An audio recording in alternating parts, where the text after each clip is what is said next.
ಅಸಮಾನತೆಯ ಸೋಲು ಉಳಿಸಲು ಆಗಿದ್ದೇವೆ.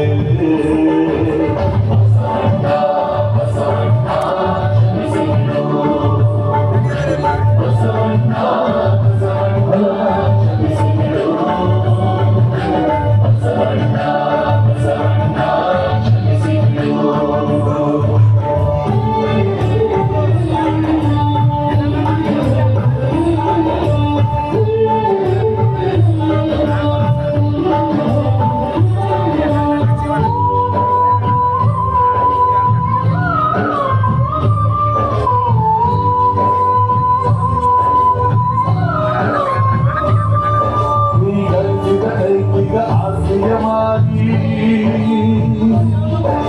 ಮಹಾಬಲ ಜಂತಿಯ ಮುರಿದು ಉರುವಲಾಗಿ ಬಳಸುತ್ತಿದ್ದೇವೆ.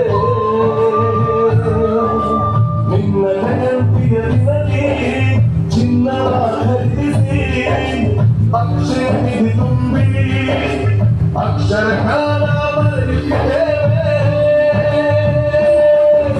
ಜಾತಿಯ ಅಳಿಸಲು ನೀರು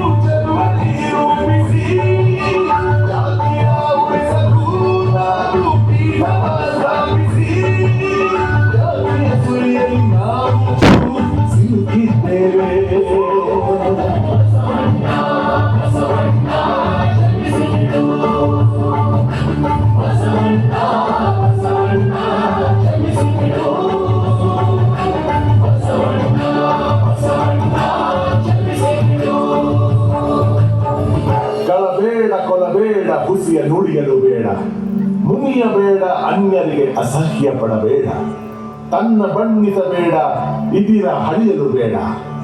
ಇದೇ ಅಂತರಂಗ ಶುದ್ಧಿ, ಇದೇ ಬಹಿರಂಗ ಶುದ್ಧಿ, ಇದೇ ನಮ್ಮ ಕೂಡಲ ಸಂಗಮ ದೇವರನ್ನೊಲಿಸುವ ಪರಿ. ನೀವು ಹೇಳಿದ ಸಪ್ತ ಸೂತ್ರಗಳನ್ನು ಮರೆಯುತ್ತಿದ್ದೇವೆ ಬಸವಣ್ಣ, ಕ್ಷಮಿಸಿದರು.